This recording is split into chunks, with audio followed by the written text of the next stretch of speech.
Shabbat Shalom. I'm Cantor David Proser of Kempsville Conservative Synagogue, Kehillat Bet HaMidrash in Virginia Beach, Virginia.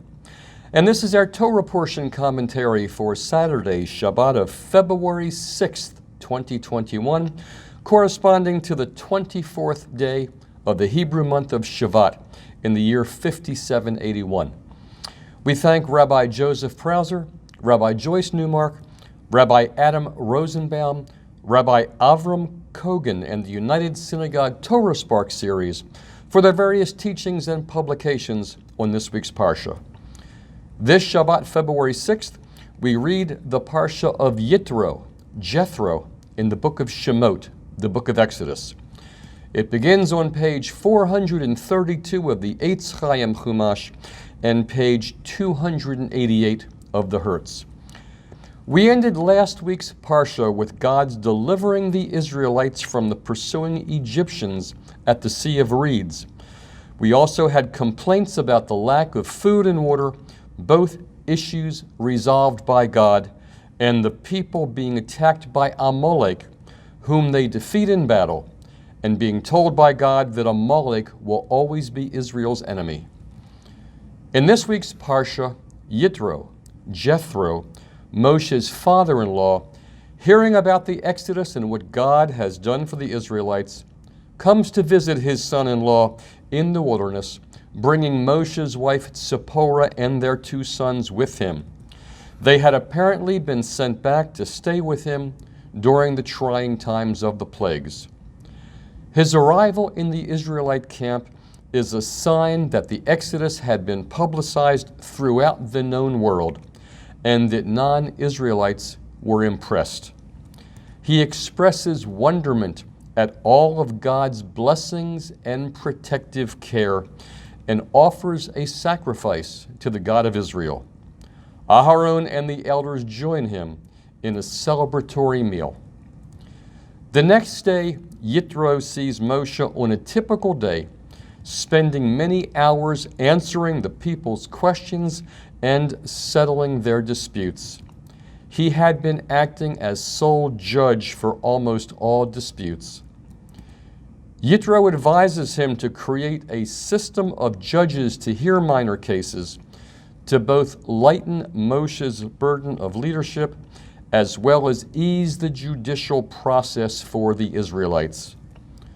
Moshe would still exercise personal authority over major cases and questions. Moshe heeds his father-in-law's advice, and Yitro returns to Midian. At the beginning of Sivan, the third month after the Exodus, Moshe and the people arrive at the wilderness of Sinai and begin preparation for God's revelation. Israel is urged to be faithful to the covenant and thus to become God's treasured possession, or chosen people. God challenges Israel to conduct itself as a nation of priests and a holy people. The people unanimously embrace and accept their covenantal status. All that the Lord has spoken, we will do. After 3 days of anticipation and preparation, the Israelites gather at the foot of Mount Sinai. The Israelites are warned to keep their distance and not to touch the mountain itself. They witness a majestic scene of thunder and lightning, a dense cloud upon the mountain, and a very loud blast of the shofar that instill awe and fear in them as they were about to receive God's law. The heart of Parshat Yitro is the Decalogue, usually referred to as the Ten Commandments, although oddly, they are not given any special name or any designation in this chapter. Later, in Exodus 34:28 and Deuteronomy 4:13 and Deuteronomy 10:4, they are referred to as Aseret HaDivarim, the 10 pronouncements, or 10 words. As Rabbi Joseph Proser explains, the popular term, the 10 Commandments, unfortunately implies that they are the sum total of God's commandments, a numerical and theological error as we acknowledge all 613 of the mitzvot given in the Torah. The people are overwhelmed and terrified by God's power as he delivers the 10 statements, and they ask Moshe to serve as intermediary between them and God. Moshe ascends the mountain and disappears into the clouds. God instructs Moshe about the prohibition against gods of silver and gold and the prescription of an earthen altar constructed without metal tools and equipped with a ramp to prevent any immodesty that might result if the altar were reached by stairs.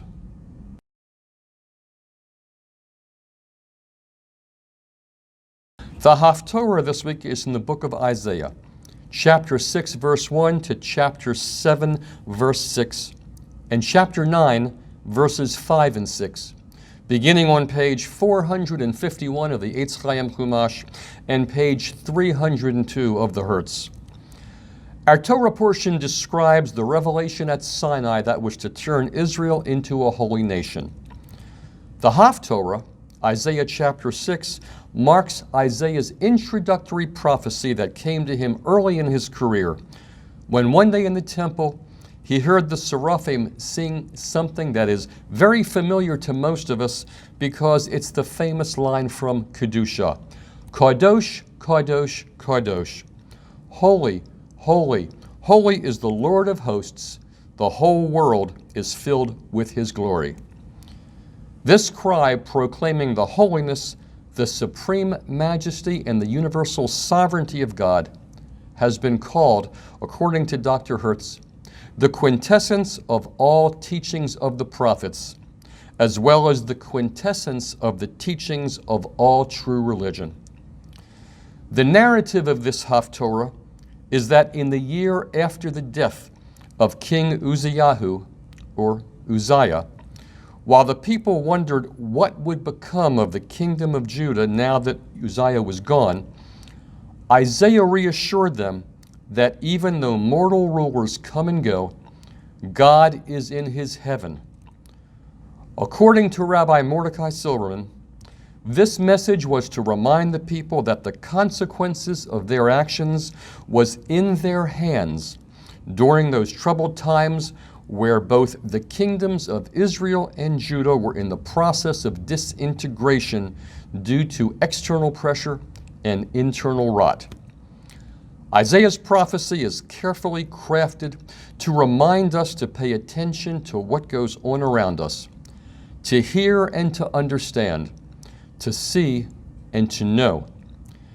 He alerts us to, even today, be aware of what goes on around us, lest we face the results brought on by the lack of discernment, as did Isaiah's generation.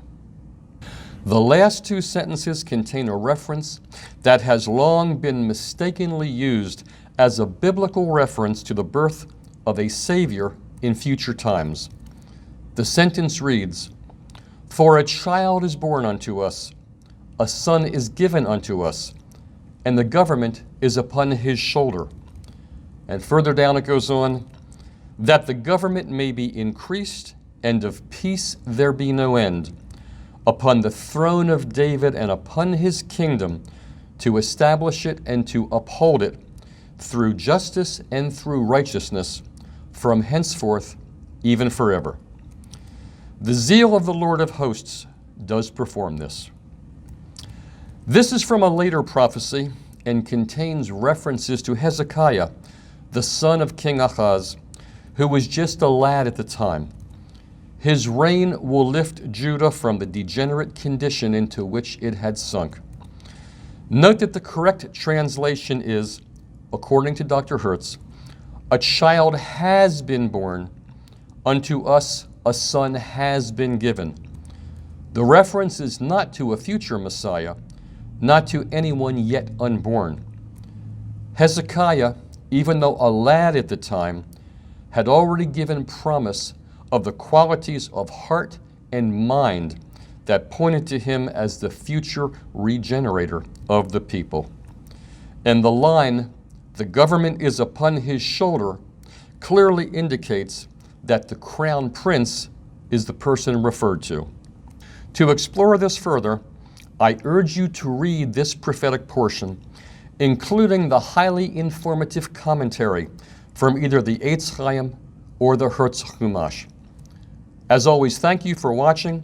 Shabbat Shalom, good Shabbos. Please be sure to follow, like, and feel free to leave comments below. Shabbat Shalom.